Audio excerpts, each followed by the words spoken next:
the only thing that touches the club in golf. It's your hands. We gotta have a proper grip. Now I believe there's 3 grips that you can use. There's the 10-finger grip, there's the interlock, and the overlap, which I call the Vardon grip. I don't care which one you use right now. The one key that you have to know is this. Your hands have to be neutral on the club. Now you're gonna say, Bobby, what is neutral? I've heard strong and weak. Neutral means your palms face each other. No matter where they are on the club, they face each other. So here's what I wanna show you. If I grip the club, as I've done right now, and I have an overlap, and we'll get into it more, but I wanna show you what neutral means. And I set the club down. If I open my fingers, you notice that my palms face each other? That's a neutral grip. Now, even if my palms are on the strong side of the grip for a right-hander, which is the right side, they still face each other. So it says I have a neutral grip on the strong side of the club. The opposite of that would be somebody like Ben Hogan, where it looked like his hands were here. His palms faced each other, however, they're on the weak side of the grip. So the one thing we want to do is have a neutral grip, but let's go over it. The first one is the 10-finger grip, or what they call the baseball grip. I don't like calling it baseball because that would tell me your thumb would be off the grip.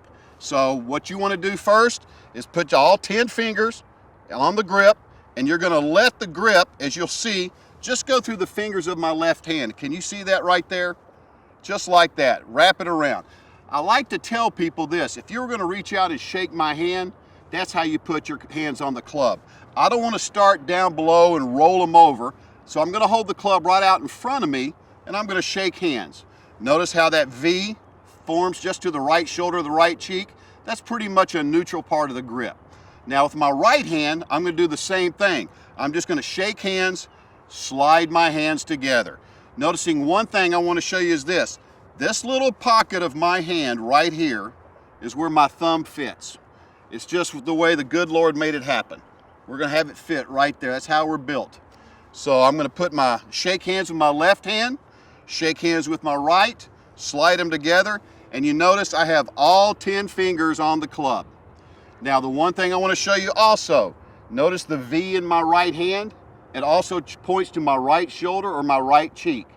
Again, if both V's are facing that direction and I open my fingers, my palms face each other. There's the neutral grip. So that's the 10-finger grip. Let's go to the interlocking grip. Now, some great players have used the interlocking grip. One of them is Jack Nicklaus. Why did he use the interlocking grip?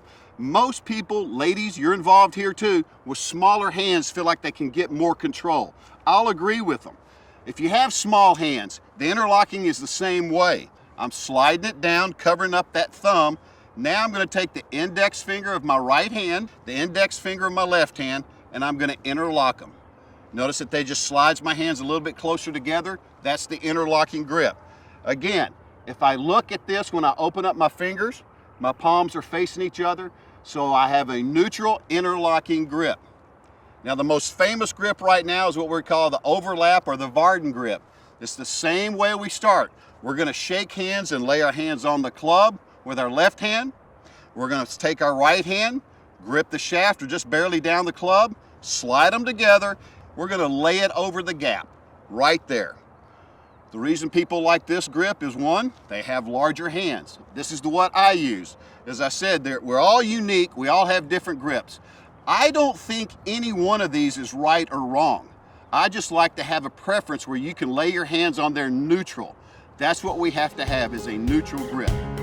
Guess what? We're going to drive the ball further than we ever thought possible. We've got to lay our hands on there properly.